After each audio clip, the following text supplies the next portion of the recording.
When young Jack Lewis finds himself behind bars after a tragic accident, he expects nothing but hardship. But everything changes when he saves the life of a prison guard, James Thompson.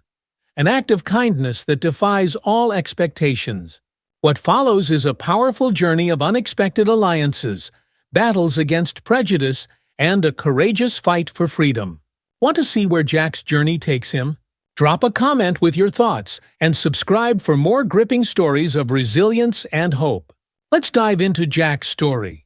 Jack Lewis sat in the cramped back seat of a prison transport van, his wrists and ankles cuffed.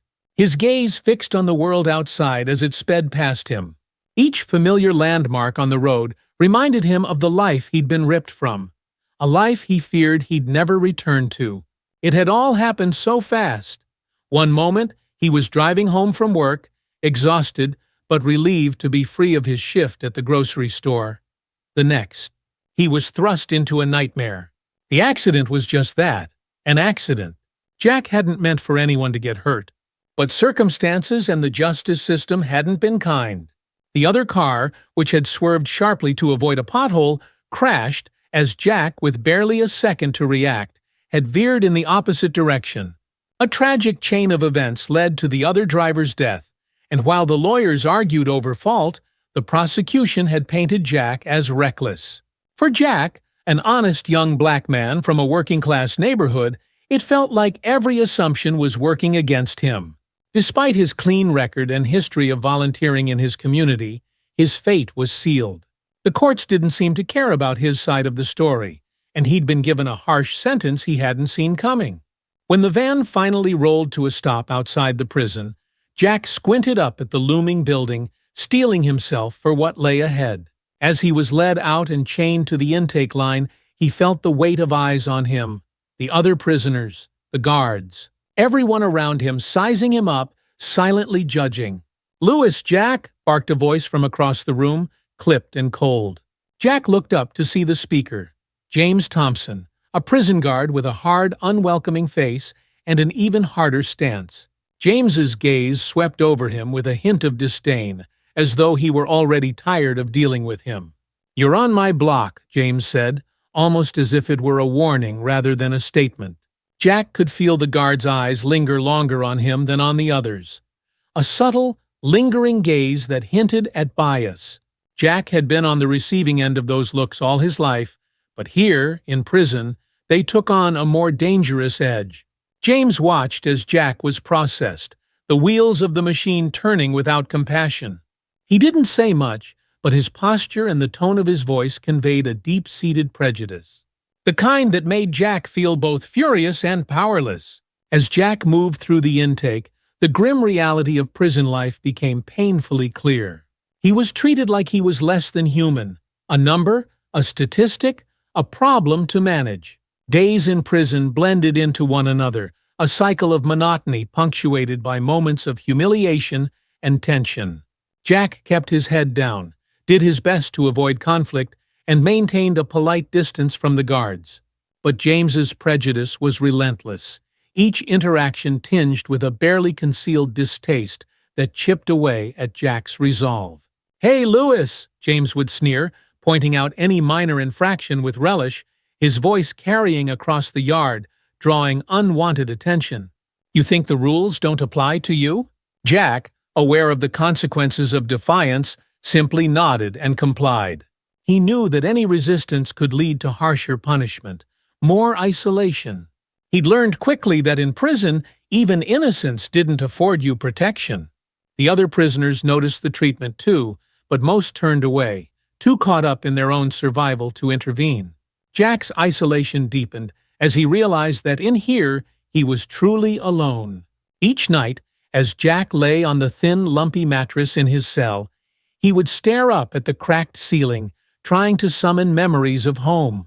His mom's voice, his sister's laugh, the smell of fresh cornbread from his neighbor's house, they were his anchors, holding him steady in a storm of dehumanization.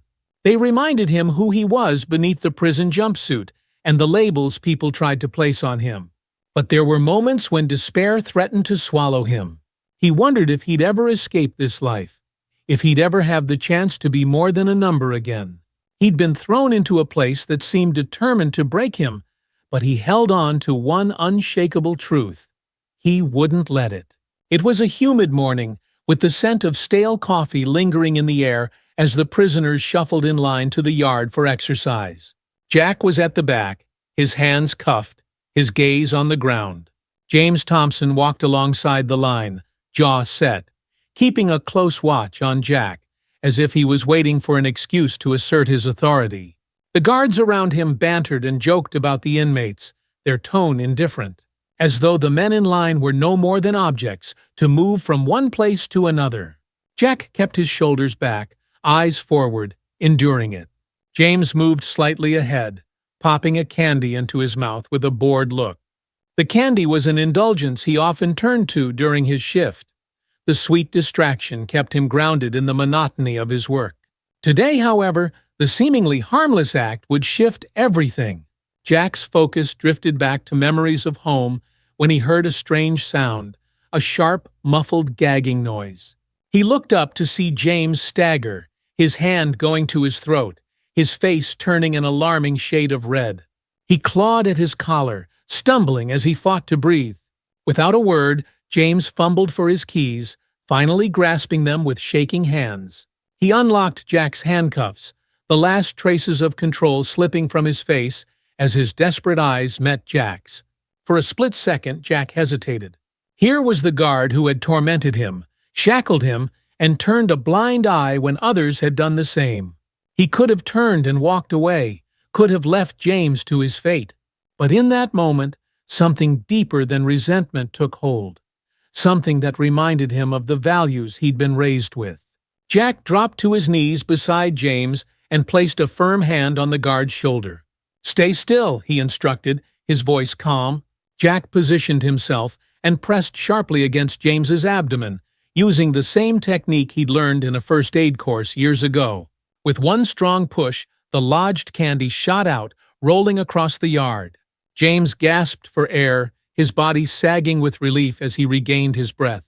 He looked up at Jack, a mix of gratitude and disbelief in his eyes. For the first time, he was forced to see Jack not as a prisoner, but as a man who had just saved his life. James sat on a nearby bench, still recovering, his chest heaving with residual panic.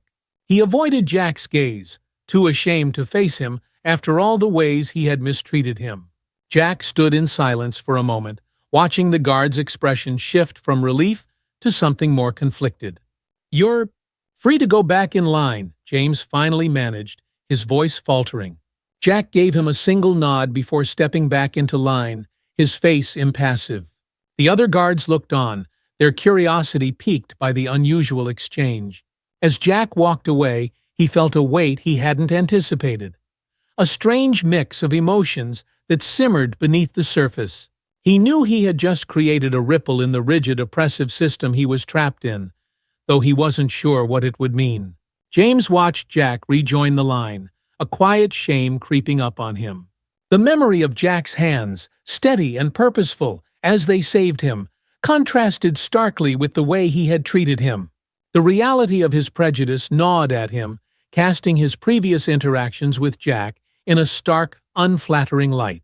That night, James lay in bed, unable to sleep. Every time he closed his eyes, he saw Jack's calm expression, his decisive movements, the strength in his hands as he saved him. James tried to shake it off, but the image stuck with him, like a thorn he couldn't remove. He began to realize that the problem wasn't Jack. It was him.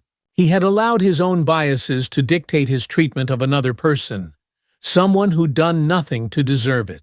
The realization was painful, pricking at his conscience in a way he hadn't expected. And yet there was something deeper, something that went beyond guilt. It was a sense of responsibility, a nagging feeling that he owed Jack more than a life saved. He owed him respect, or at the very least, a change in how he acted toward him. The next morning, James tried to approach his duties differently. When he saw Jack, he tried to acknowledge him, offering a brief nod. It wasn't much, but it was a gesture of respect, something that felt like a small step toward atonement. Jack, though he noticed the change, remained guarded. He was used to these power dynamics and didn't trust them to shift easily. But beneath his cautious exterior, he felt a flicker of hope. Hope that perhaps he could find some kind of dignity, even in a place built to strip it away. The small nods and gestures continued. James no longer spoke down to him, choosing instead to issue instructions without the usual mocking undertone. Other guards noticed the shift, though they didn't comment on it. James's respect, quiet and tentative, began to spread, and Jack's days in prison slowly became less harsh, less dehumanizing. But Jack was under no illusions. He knew that the small change in James's attitude wasn't a magic solution. The prison's walls were still there, looming and unyielding. But he was determined to hold on to his resilience, to keep surviving with integrity, no matter how small the gestures of respect he received. The following week, James Thompson's mind continued to linger on the incident. He went through his daily duties, but there was a noticeable change in his demeanor, especially around Jack. He found himself unable to ignore Jack's presence, watching him interact with other inmates, noticing his quiet composure and respect for the rules. James saw qualities in Jack he hadn't expected: dignity, patience, resilience. One day, during the evening roll call, James caught himself nodding at Jack in acknowledgement, as though he were acknowledging a colleague. The thought startled him, making him wonder if he was going too far. What would his fellow guards think if they noticed? How could he explain a shift he barely understood himself? Jack, however, maintained his distance, his expression giving nothing away. He accepted James's change in attitude cautiously, as if waiting for the guard to return to his former harshness. But each day that passed with civility instead of taunts made a small difference. James's inner conflict wasn't going unnoticed. Ben Alvarez, a longtime guard and James's closest co-worker, was quick to observe the subtle shift. Ben was an unyielding rule follower, known for his strict adherence to protocol and his skeptical view of inmates. "You're going soft, Thompson," Ben remarked one afternoon as they patrolled the yard together, his voice low but laced with judgment. "Don't let your guard down. They're here for a reason, remember?" James gave a tight nod, uncomfortable with Ben's criticism. But Ben's words planted seeds of doubt in him, and he struggled to reconcile his changing views with the unwritten code among guards to remain distant and unyielding.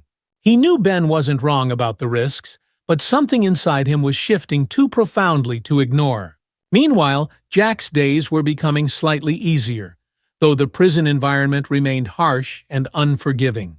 Jack had struck up an acquaintance with Mitch Davis, an older inmate with a calm, steady presence.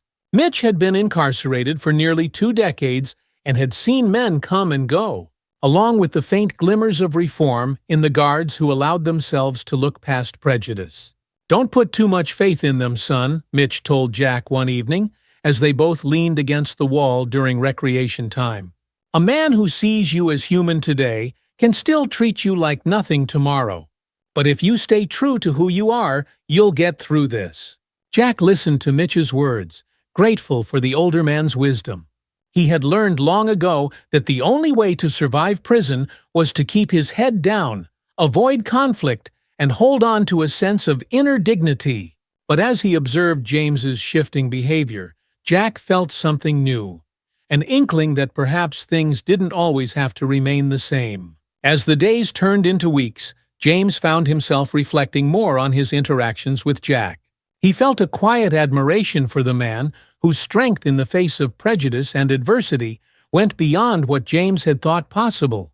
It was a feeling that gnawed at him, challenging his long-held assumptions and forcing him to confront the prejudices he'd harbored for years. One evening, as James walked through the prison corridors, he passed by Jack's cell and hesitated.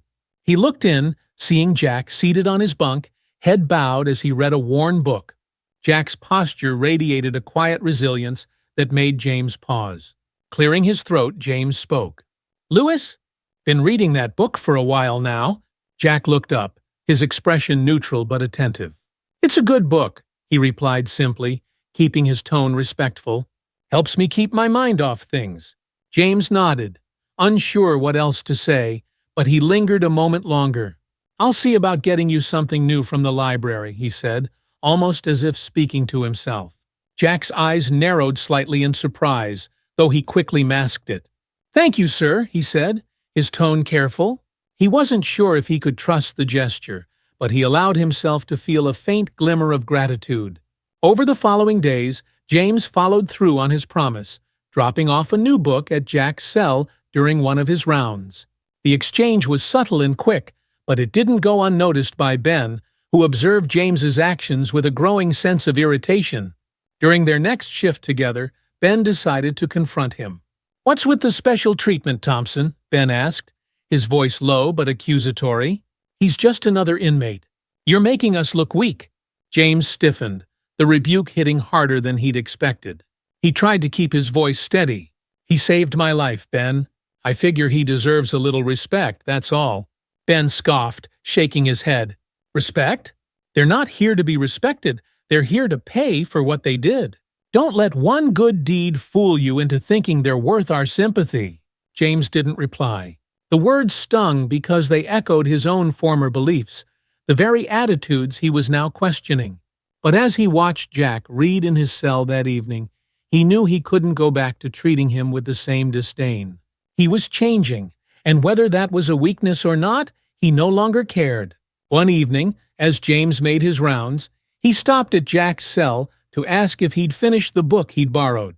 The two exchanged a few brief words about the story, falling into a surprisingly easy conversation about characters and themes.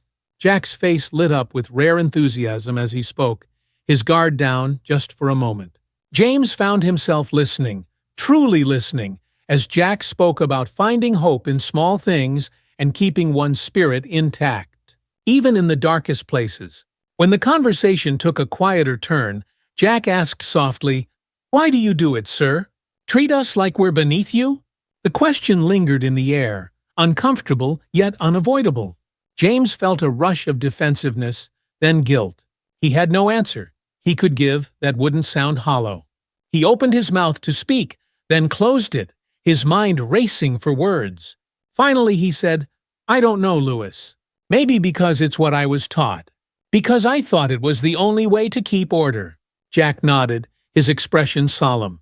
"Well, maybe there's more to keeping order than putting people down," he said simply. "Maybe real order comes from understanding, from seeing people for who they are." James was struck by Jack's words, feeling a flicker of something he hadn't felt in years. A sense of hope, even potential for change. It was a realization that went beyond his relationship with Jack, touching on the very core of who he was and what he believed. The days following their quiet exchange saw a slight shift in the way James handled his duties. He became more mindful in his interactions, not only with Jack, but with other inmates as well. He'd been caught in a constant state of self-reflection, the harsh realities of his own biases becoming painfully clear to him. One day, during the lunch break, Jack was returning his tray when he noticed James observing him from a distance. Their eyes met, and James gave him a subtle nod. Jack returned it, his face unreadable but his posture hinting at a cautious acknowledgement. For Jack, small gestures like these carried weight. They were rare, reminders that perhaps not everyone in this place saw him as lesser.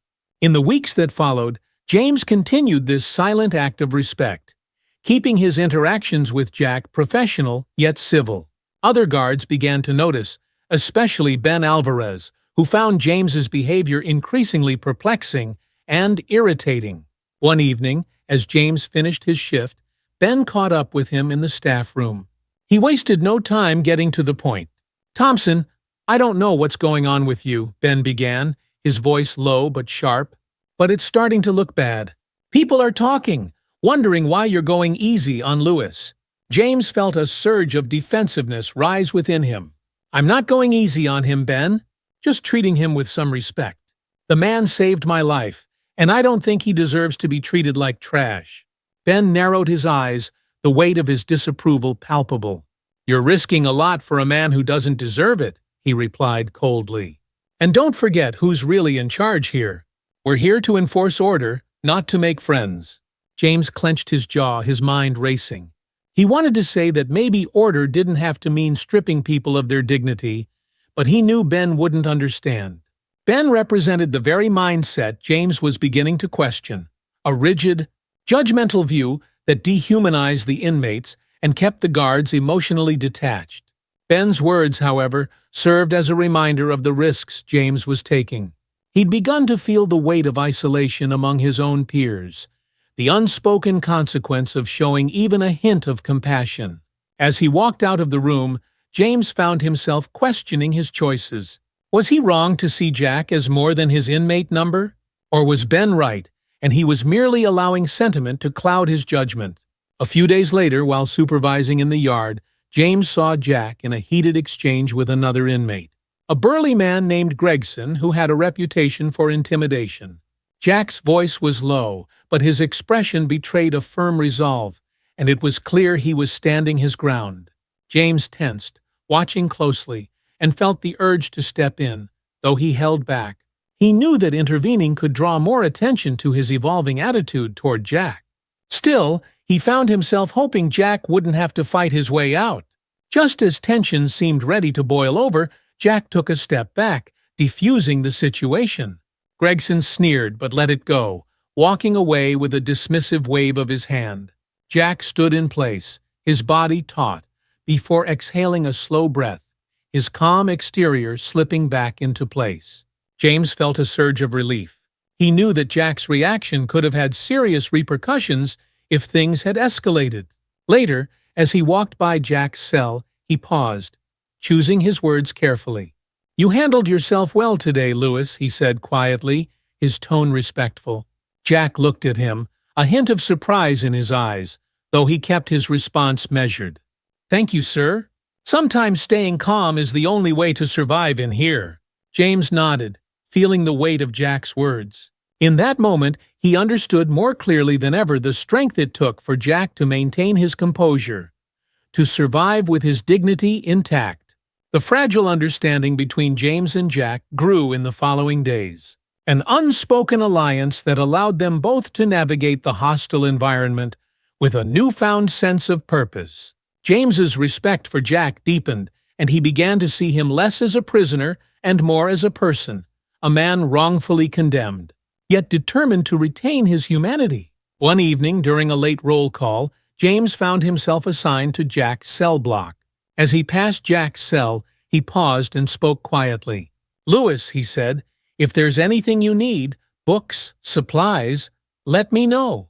I can see about getting it for you." Jack hesitated, then gave a small nod. "I appreciate that, sir." It was a small exchange, but Jack felt a glimmer of something he hadn't experienced in a long time: trust. Though he knew better than to rely on it too heavily, he allowed himself a moment of gratitude. Word of James's interactions with Jack spread through the prison, a quiet murmur that reached both guards and inmates alike. Some inmates viewed it with suspicion, while others, like Mitch Davis, saw it as a rare sign of hope. Mitch approached Jack in the yard one afternoon, his grizzled face breaking into a faint smile. "You got the guard's attention, kid," he said, his voice tinged with both amusement and respect. "Not an easy thing to do in a place like this." Jack shrugged, trying to downplay it. "I didn't ask for any of this, Mitch. Just trying to get through the days." Mitch gave him a knowing look. "Maybe, but sometimes people like him need to see someone like you, to be reminded of what they've forgotten. Keep holding on to that, even if it's tough." Jack appreciated the older man's encouragement, though he couldn't shake the sense of caution. He knew that prison was a place where alliances, even unspoken ones, could backfire. James spent days wrestling with an unrelenting sense of guilt. It gnawed at him, leaving him torn between his role as a guard and his conscience, which had been irrevocably altered by Jack's kindness and resilience. James had always prided himself on following the rules and maintaining order. But now, those rules felt like barriers keeping him from doing what he increasingly felt was right.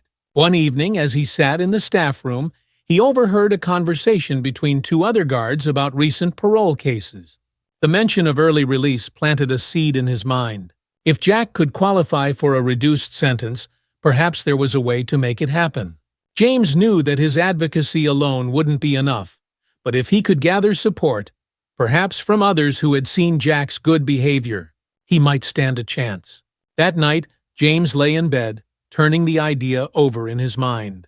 He knew it was risky, not only because of the potential fallout from his peers, but also because of the slim odds of success. Yet the thought of doing nothing, of letting Jack suffer through a sentence he didn't deserve, felt increasingly unbearable. A few days later, James took his first step. He approached Officer Grant, a colleague known for his fair-mindedness and willingness to consider an inmate's potential for reform. In a quiet conversation during their shared shift, James broached the subject carefully. "I've been keeping an eye on Lewis," James began, his voice low. "He's got good behavior and a strong moral compass. Just saved my life a few weeks back, too. I'm thinking he might be worth a second chance, you know?" Officer Grant raised an eyebrow but didn't interrupt, seeming to consider James's words. "I mean, he's done his time without causing trouble, and he's shown resilience. I believe he deserves a chance at a sentence reduction," James continued, hoping to convey sincerity without sounding too sympathetic. Grant gave a nod, his expression thoughtful. "It's rare, but maybe you'll need a lot of support, though, and even then, you're up against a system that's not easy to sway. But if you're serious, I might be able to put in a good word." James felt a surge of gratitude. It was a small victory, but one that gave him hope. A few days later, James found himself alone with Jack during a routine cell check. After a moment's hesitation, he decided to tell him about his efforts. "Lewis," he began, his tone uncharacteristically gentle, "I've spoken to a few people about getting your case reviewed. It's a long shot, but I think you've earned a chance at some justice." Jack's eyes widened, surprise evident in his expression. For a long moment, he said nothing, as if absorbing the weight of James's words. "You're serious about this?" Jack finally asked, his tone laced with caution. He'd been disappointed too many times before, his hopes dashed by people who had promised change only to abandon him. James nodded. "I am? I know it's a risk, but you've shown more strength and integrity than most people I know. It's worth fighting for." Jack's expression softened, gratitude mingling with a hint of disbelief. "I appreciate it, sir, but you know, there's a chance this could backfire. They don't like it when someone tries to change the way things work." James nodded, understanding. But he couldn't ignore the pull of his conscience. "If I can make things right, even a little, then it's worth it." News of James's efforts didn't stay quiet for long. Within days, whispers circulated among the guards, and Ben Alvarez was furious. He confronted James during a night shift, his tone cold and accusatory. "What are you trying to pull, Thompson?" Ben demanded, his voice barely concealing his anger. "You think you're some kind of hero now, advocating for these guys? They're criminals, and you're letting one of them play you." James held his ground, his voice calm but resolute. "I'm not letting anyone play me, Ben. I'm doing what I believe is right. You wouldn't understand because you've never tried to see them as more than inmates." Ben's expression darkened, his jaw tightening.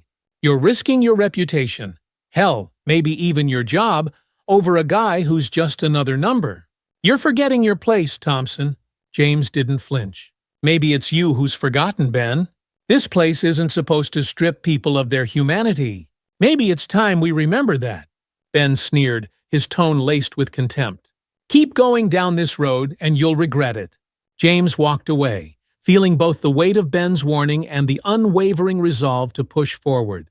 He knew it would be hard, but he also knew he couldn't turn back. Later that night, Jack found himself contemplating the risks of James's support. He had long accepted his role as an inmate, mentally preparing himself for the long years ahead. Now, with this new glimmer of hope, he felt vulnerable in a way he hadn't anticipated. The fear of disappointment gnawed at him. As he paced his cell, Mitch Davis approached from the corridor, sensing his unease. "What's got you on edge, son?" Mitch asked, his tone gentle but probing.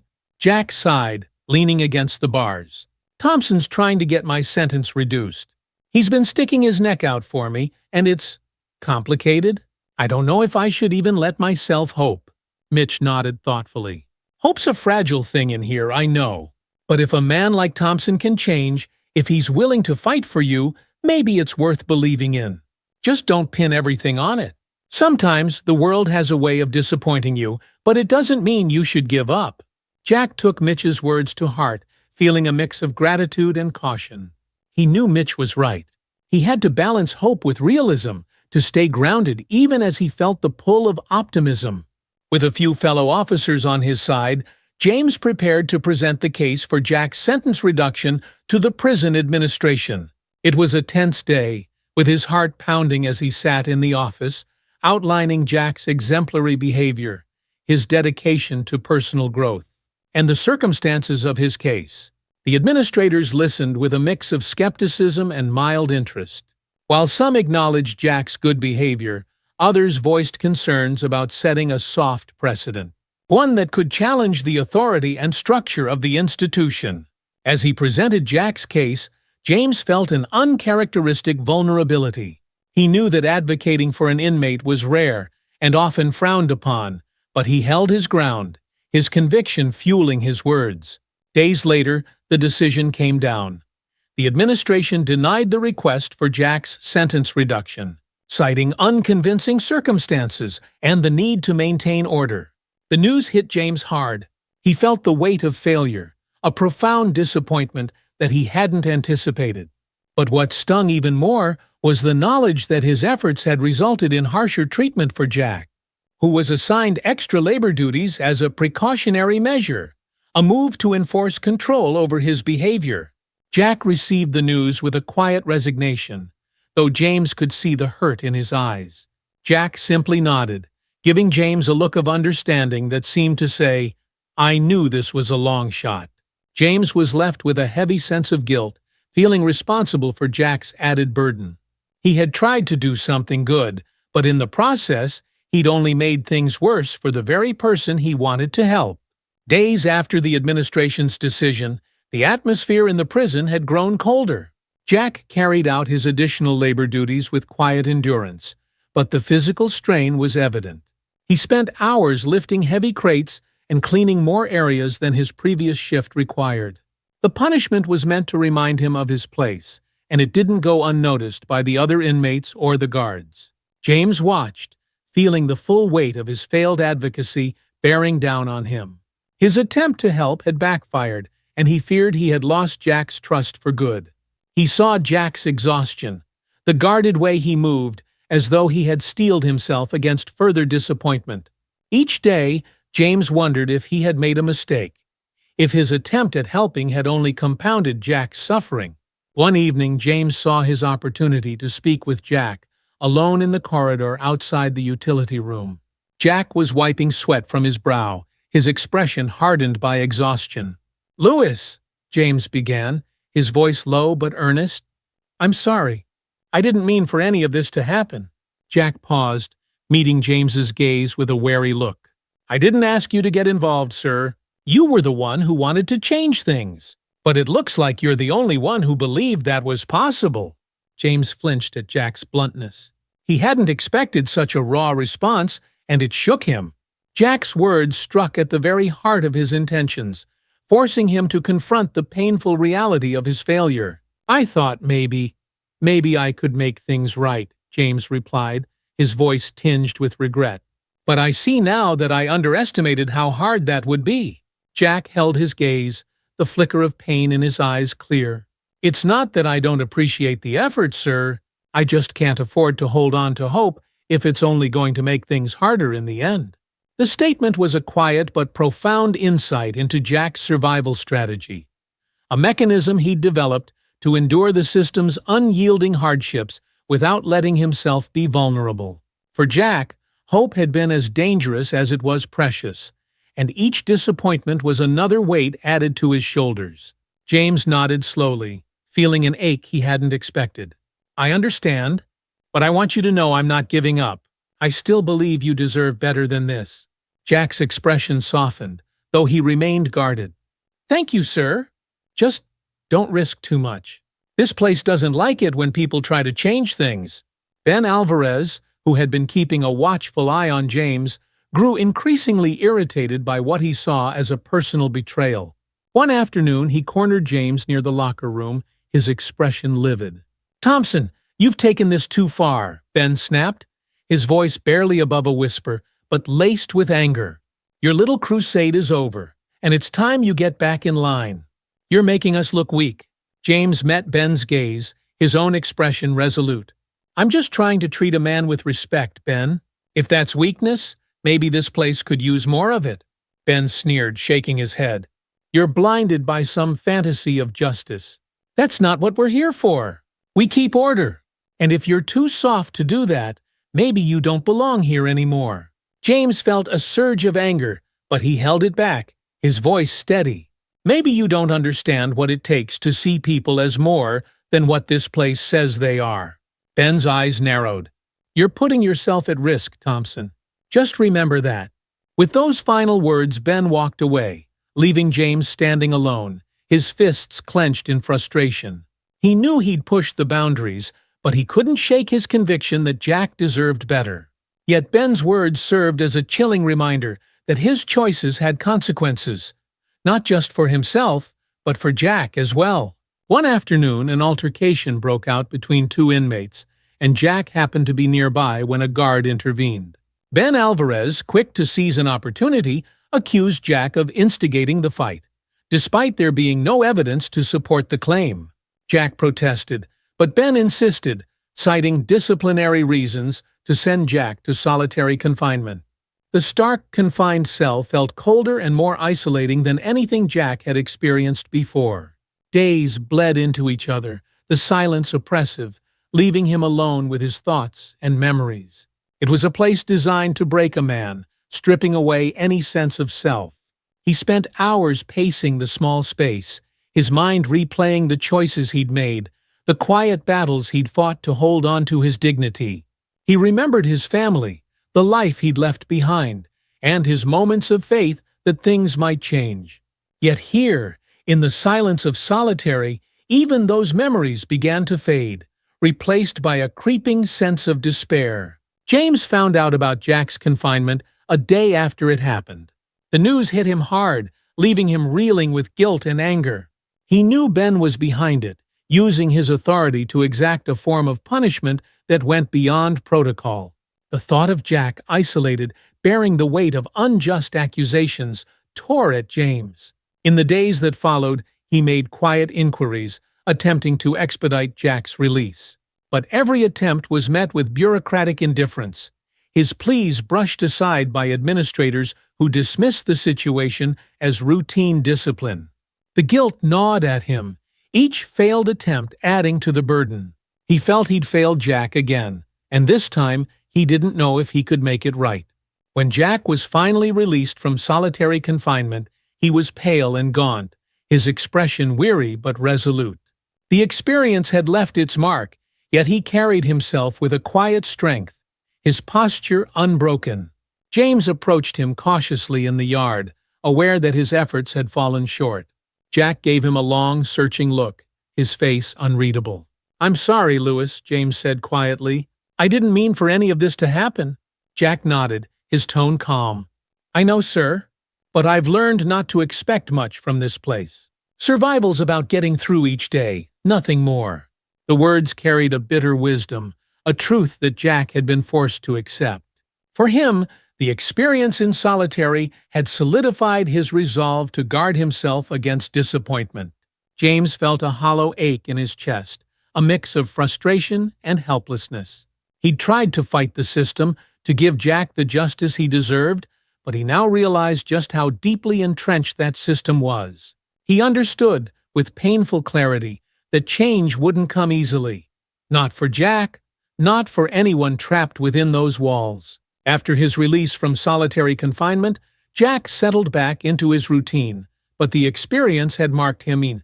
He spoke less, choosing to keep to himself even more, his demeanor calm but distant. Jack's fellow inmates noticed the change, but none dared question him, sensing the heaviness he now carried. One evening, Mitch Davis approached Jack as he sat alone in the yard, staring at the sky, his thoughts far away.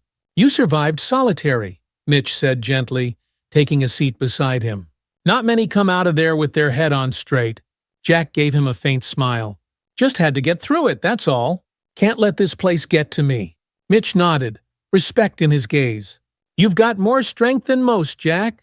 That's something they can't take from you, no matter how hard they try. Jack looked at Mitch, his expression thoughtful. It's not just about strength. It's about finding something to hold on to.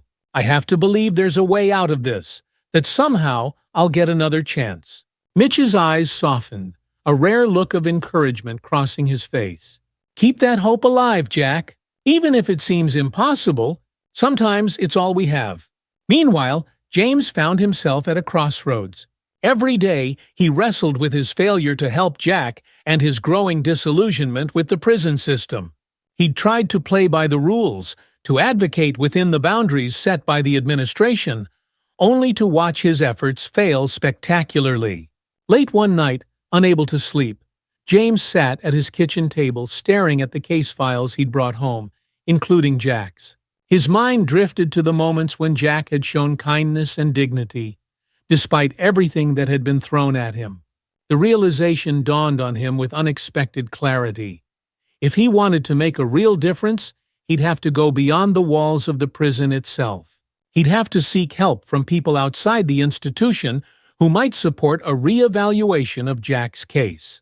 The thought filled him with a renewed sense of purpose, though he knew it was risky. The next day, James reached out to a local pro bono lawyer he'd once met through a community outreach program. He was careful, speaking in broad terms, but the lawyer's curiosity was piqued. "You're telling me this man was convicted despite questionable circumstances?" The lawyer, Dana Roberts, asked, her tone measured but interested. "Yes, he's been here for years, with good behavior and no signs of the aggression they claimed he had," James explained. "If there's any chance of reopening his case, I think he deserves it." Dana paused, considering. "I'd have to review the details, of course, but if what you're saying holds, there may be grounds for an appeal. I'll look into it." James thanked her, his heart pounding with cautious hope. He knew this was a gamble, a chance that might not yield results. But for the first time in weeks, he felt a sense of forward movement.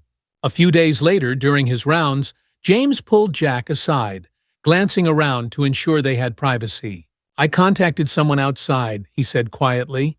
"A lawyer named Dana Roberts. She's going to look into your case." Jack's eyes widened, a mixture of surprise and skepticism flashing across his face. "You're serious?" James nodded. "I am. This isn't the system trying to appease anyone. This is someone who actually wants to help." Jack absorbed the news in silence, his expression guarded but hopeful. "Thank you, sir. After everything, I didn't think anyone would still be trying." James felt a flicker of shame. "I know I let you down before, but this time we're going to do things differently." Jack nodded, his face softening.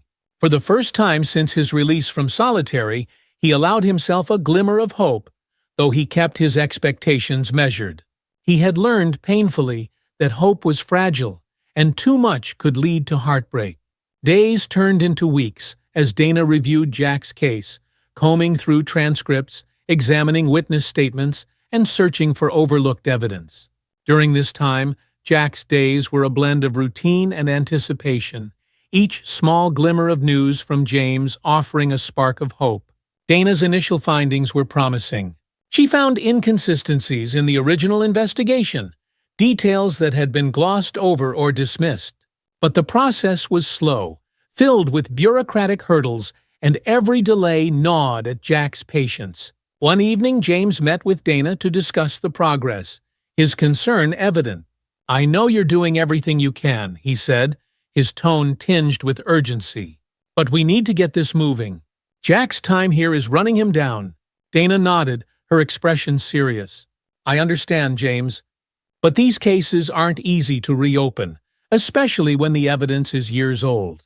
I'll do my best, but we're going to need more support if we're going to make a case." James took a deep breath, nodding. He knew they were facing an uphill battle, but he was prepared to do whatever it took. During this time, Ben Alvarez grew increasingly suspicious. He had noticed James's frequent phone calls, his conversations with Dana, and the guarded glances he exchanged with Jack. One evening, as James was leaving, Ben intercepted him. "You're still on this, aren't you?" Ben accused, his voice low but simmering with anger. "Trying to play hero and make this Lewis guy look like a saint." James held his ground. "I'm just doing what I believe is right, Ben. You could try it sometime." Ben's eyes narrowed. "You don't get to lecture me. You're just a guard like the rest of us. And if you're not careful, you're going to find yourself on the wrong side of this place." James felt a surge of anger, but he kept his voice level. "Maybe the wrong side is the one that ignores injustice." Ben shook his head, a sinister smile creeping onto his face. "Do whatever you want, Thompson, but don't think for a second this will end well." As Ben walked away, James felt a chill run down his spine. He knew Ben wasn't bluffing. The system would resist any challenge to its authority, and he was now walking a dangerous line. The following week, as Jack sat in the yard, James joined him under the pretense of routine patrol. The two men exchanged a look of quiet understanding, their bond deepened by the risks they were taking. "Thank you for not giving up, sir," Jack said quietly, his tone sincere. James nodded. "It's you who hasn't given up, Jack. I'm just following your lead." For a brief moment, both men allowed themselves to hope, to believe in a future where Jack's life wouldn't be confined to prison walls. It was a fragile, unspoken promise between them, one built on trust, resilience, and a determination to keep pushing forward. After months of preparation, Dana Roberts, the pro bono lawyer, was ready to present Jack's case to the court. She had gathered testimonies, including those from fellow guards who had seen Jack's good behavior, and she had uncovered details in the original case that pointed to biases in his sentencing. The appeal hearing was scheduled, and for the first time in years, Jack would be leaving the prison walls to face the court once more. James met with Jack on the morning of the hearing, a quiet resolve in his eyes. "This is it, Lewis. You've done everything you can. Now we let the truth speak for itself." Jack nodded, his face a mixture of hope and caution. "I appreciate everything you've done, sir. No matter what happens today, thank you for standing by me." James placed a steady hand on Jack's shoulder. "You deserve this chance, Jack. I believe that, and I know there are people out there who will see it too." They shared a moment of silence, both of them absorbing the significance of the day. Jack's life hung in the balance, but so too did James's belief that justice could prevail in a system that seemed built to break people like Jack. When Jack entered the courtroom, he was met with the somber faces of the judges, lawyers, and a few observers who had come to witness the proceedings. The atmosphere was tense, each detail carrying a gravity Jack had felt acutely since the day of his initial sentencing. Dana began by presenting the evidence, highlighting the gaps in the initial investigation and the inconsistencies in the testimonies against Jack. She spoke of his exemplary behavior in prison, his efforts to maintain his dignity, and the testimonies from guards like James who had witnessed his resilience and moral strength. James sat in the back of the courtroom, his heart pounding as Dana laid out each fact. Each carefully chosen word meant to convey the truth he knew in his heart. He watched Jack closely, noting the way he held himself with calm, despite the tension. The opposing counsel pushed back, attempting to emphasize the weight of the original sentence, arguing that Jack's actions, however unintended, had still caused irreversible harm. They questioned whether good behavior in prison was enough to warrant early release, given the gravity of the charges. As the back and forth continued, James felt the doubts creeping in. The fear that the system's rigid rules might overshadow the humanity of Jack's case. But he forced himself to stay hopeful, knowing that Jack needed every ounce of support he could offer. Toward the end of the proceedings, Dana called James to the stand. He felt the weight of the courtroom's attention as he approached, his heart pounding as he prepared to speak. This was more than just an appeal. It was a moment of truth, a chance to openly acknowledge everything he had come to realize about justice, humanity, and himself. "Officer Thompson," Dana began, her voice steady, "can you tell us what led you to support Jack Lewis's appeal?" James took a deep breath, meeting the judge's eyes. "I've worked in the prison system for years. I've seen men come and go, and I've seen what prison does to people. Jack Lewis is different. He's shown resilience, integrity, and kindness, even in the face of prejudice. I believe he's paid his dues, and more. He's not the man he was portrayed to be in court. He's better than most people give him credit for." Dana nodded, letting his words resonate before asking, "And in your experience, do you believe that Mr. Lewis is a risk to society?" James's response was immediate. "No, I don't. Jack has shown nothing but a strong moral character. He deserves a second chance, and I believe he'll make the most of it." The opposing counsel tried to challenge James, questioning his objectivity, suggesting that he had overstepped his role as a guard. But James held firm, his conviction unwavering. He knew this was bigger than his reputation. It was about Jack's life. After the testimonies and closing arguments, the judges announced they would take a short recess to deliberate. Jack was led back to a holding room where he waited in tense silence. James joined Dana, each of them feeling the gravity of the moment. They knew the outcome was uncertain, that the system rarely allowed for mercy in cases like Jack's, but they clung to the hope that their efforts had made a difference. When the court reconvened, Jack was brought back to the stand, his expression calm but guarded, a lifetime of resilience in his eyes. The lead judge cleared his throat, his tone formal. "We have reviewed the evidence presented, as well as the testimonies of those who have witnessed Mr. Lewis's conduct during his time in prison. While this court does not make decisions lightly, we are prepared to offer a reduction in Mr. Lewis's sentence, conditional upon continued good behavior and supervised reintegration." A stunned silence filled the room as Jack absorbed the words. The weight of them settled over him slowly, his mind processing the reality. He would be free, albeit under supervision, but free nonetheless. James felt a rush of relief, a wave of gratitude flooding him as he realized that they had won. Not completely, but enough to give Jack his life back. As Jack processed the judge's words, he felt a blend of disbelief and profound gratitude. This wasn't full exoneration, but it was a chance to rebuild, to step beyond the walls that had confined him. "Thank you, Your Honor," he said quietly, his voice filled with a restrained emotion that belied the years of hardship he had endured. The judge nodded, his expression softening. "You've shown remarkable resilience, Mr. Lewis. I hope this opportunity allows you to prove that you are worthy of the freedom you seek." After the hearing, Jack and James met outside the courthouse, away from the crowd and the noise of the city. They stood in silence for a moment, letting the reality of the decision settle between them. "Looks like you did it, sir," Jack said, his voice quiet but filled with respect. "I don't know how I can ever repay you." James shook his head. "You don't owe me anything, Jack. You've already shown me more than I thought possible. You're the one who inspired me, remember? All I did was finally open my eyes."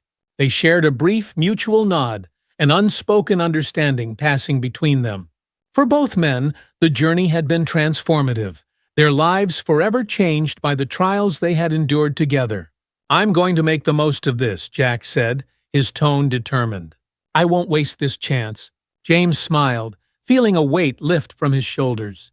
"I know you will, and I'll be here if you ever need anything." As they walked away from the courthouse, each going their separate ways, both men felt a profound sense of peace. They had faced down the walls that divided them, breaking through barriers of prejudice, doubt, and fear. Jack's journey wasn't over, but for the first time in years, it felt like he had control over his future. When Jack stepped out of the halfway house where he'd been staying temporarily, the sun felt different. Warmer, more alive, yet somehow overwhelming. He took in the sounds and sights of the world outside, each sensation foreign after so many years of confinement. For Jack, the freedom felt both liberating and daunting. He had a strict schedule and restrictions to follow as part of his supervised release. But just being able to walk down a street without shackles felt surreal. He carried a small bag with his few belongings, the remnants of his life before prison, combined with essentials provided by the transitional program. The city felt different than he remembered. Faster, filled with strangers who didn't look twice at him. He found himself blending into the crowd, a feeling he hadn't experienced in years. But as comforting as anonymity could be, Jack struggled with the invisible weight of his past, knowing that not everyone would welcome him back with open arms. The first person Jack had agreed to meet was James. The two had stayed in touch throughout the legal process, and James had promised to be there for him as he adjusted to life outside. They met in a small cafe on the edge of town, a quiet spot where they could talk without interruptions.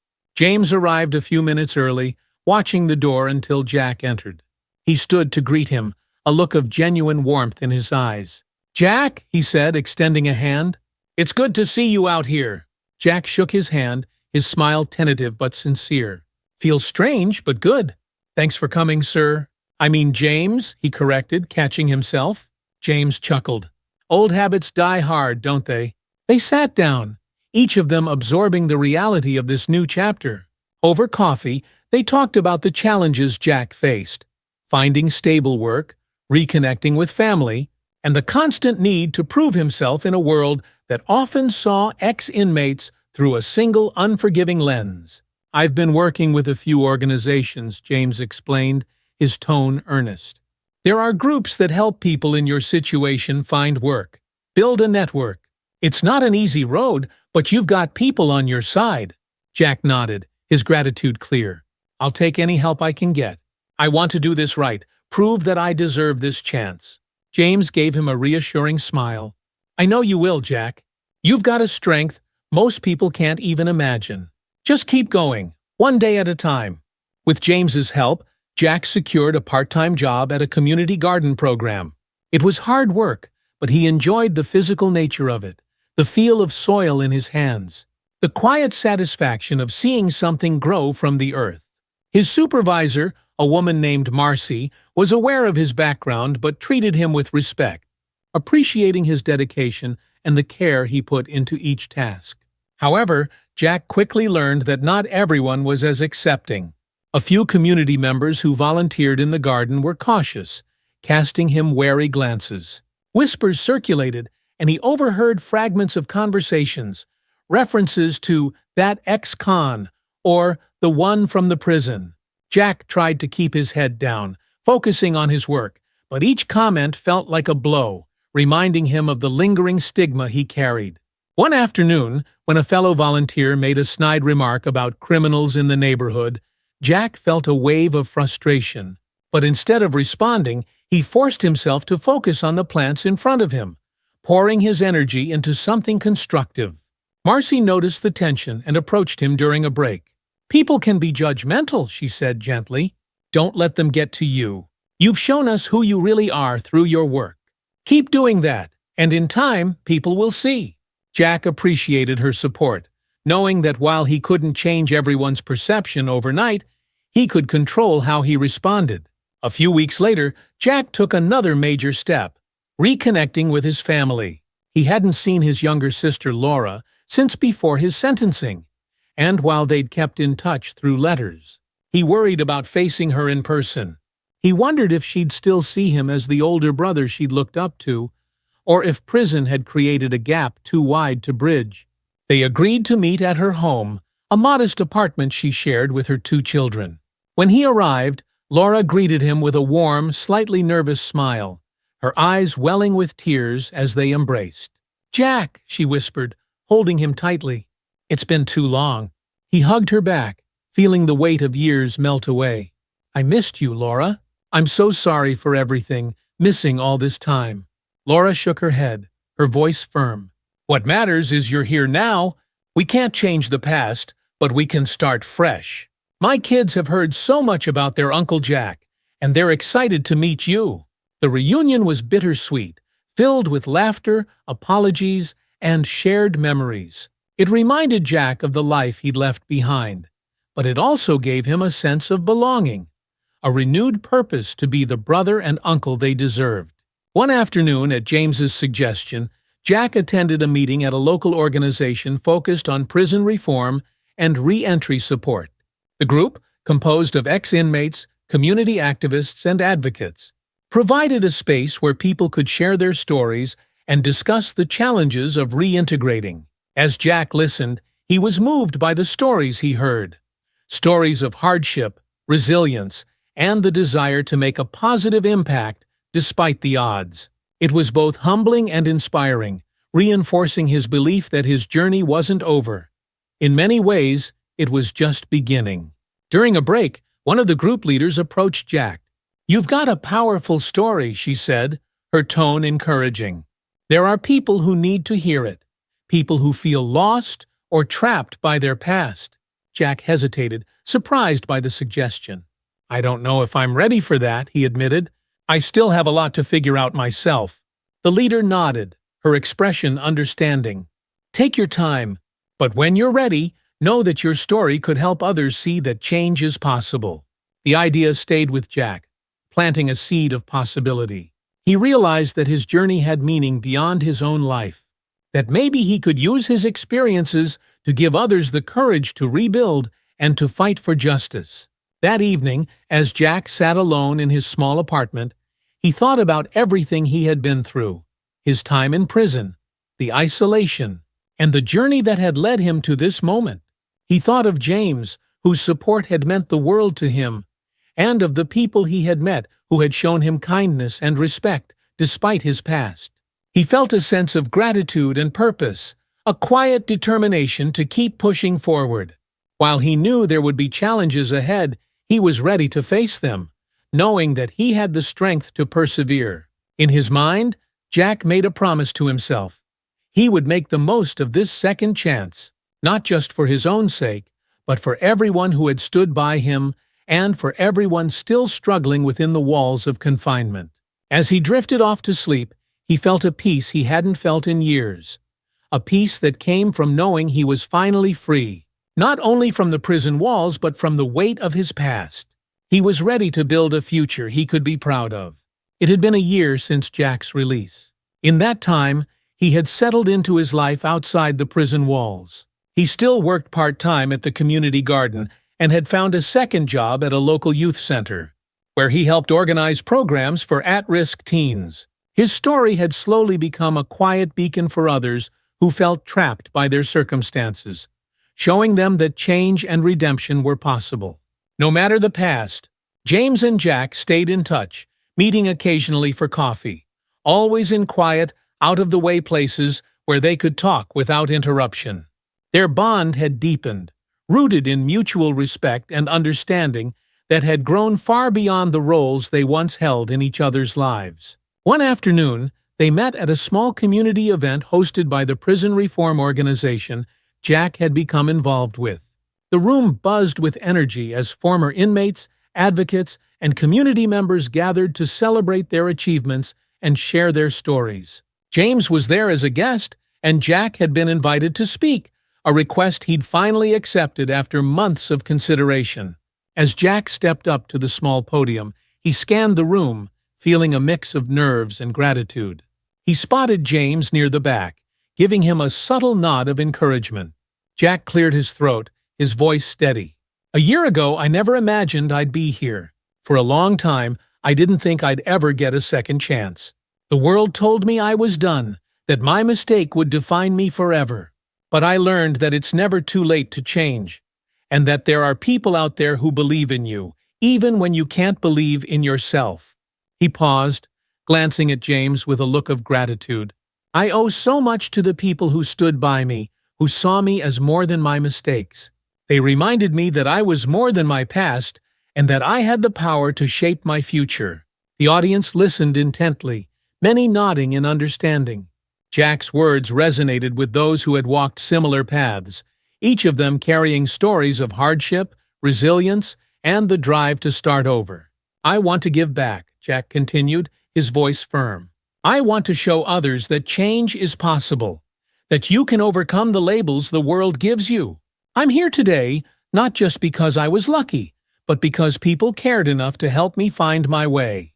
And I'm going to spend the rest of my life trying to do the same for others." Applause filled the room as Jack stepped down, his heart pounding with a sense of fulfillment he hadn't felt in years. He had come full circle from a man imprisoned by his past to someone determined to make a difference. After the event, James and Jack found a quiet corner outside the building, away from the crowds and noise. The two men stood in silence for a moment, each reflecting on how far they had come. "You did great up there," James said, his tone warm. "I knew you had it in you." Jack smiled, a genuine happiness lighting up his face. "I couldn't have done any of this without you. You're the reason I'm here, and I'll never forget that." James shook his head. "You did this, Jack. You had the strength all along. I just helped you see it." Jack's expression grew serious. "It's not just about me, though. What you did, you showed me that people can change, that they can see past their own judgments. You gave me hope, James. That means more than you know." They stood there, two men who had once been worlds apart, now bonded by a journey of transformation and mutual respect. They understood that while their lives had been changed forever by the events that had brought them together, their work was not yet finished. James smiled, a look of pride in his eyes. "I think you're going to do great things, Jack. I'm just glad I got to be part of the journey." Over the following months, Jack continued to share his story, speaking at schools, community centers, and advocacy events. His message reached those who were struggling, and his life became a testament to the power of resilience, the importance of second chances, and the difference that compassion could make.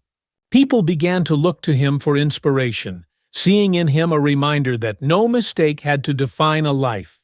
James also found himself changed by the experience. He remained a prison guard, but his approach had shifted. He treated the inmates with more compassion, more fairness, setting an example for his colleagues. He had seen the impact that respect and understanding could have on a person's life, and he was determined to bring that perspective to his work. One day, as he walked through the prison yard, a young inmate approached him. The inmate, wary but curious, asked, "Is it true, sir, that you helped someone get out of here? That he's doing well now?" James met the young man's gaze, seeing in him the same potential he had once seen in Jack. "Yes, it's true. He's doing well, and if he can do it, so can you." The young inmate's face lit up with a faint glimmer of hope, and for James, it was a reminder of the ripple effect that one act of compassion could create. Months later, on a quiet evening, Jack sat in his apartment, surrounded by books, letters from people he'd met through his speaking engagements, and photos from recent events. He took a moment to absorb the life he had built, one filled with purpose and a sense of belonging he had thought he'd lost forever. He picked up a framed photo of himself and James, taken after one of his speeches. It was a simple photo, the two of them smiling, but it captured the essence of their journey, one defined by redemption, understanding, and the belief that every life had worth, no matter its past. For Jack, the journey wasn't just about freedom. It was about proving to himself and to the world that he could rise above his mistakes and create a legacy of hope. And in his heart, he knew that he would carry that purpose with him, honoring the second chance he'd been given and using it to inspire others. As he looked out at the city lights, Jack felt a profound sense of peace. He was finally free, not just in body but in spirit, and he knew that his journey was only just beginning. As Jack looked out at the city lights, he knew his journey of resilience and hope was only just beginning. His story had touched the lives of many, showing that even in the darkest places, there was a path to redemption and purpose. If you found Jack's journey inspiring, make sure to subscribe for more stories that celebrate the strength of the human spirit, the power of second chances, and the impact of compassion in our lives. Hit that subscribe button and stay tuned for more uplifting and heartfelt narratives. Thank you for watching, and remember, every story has the potential to change a life.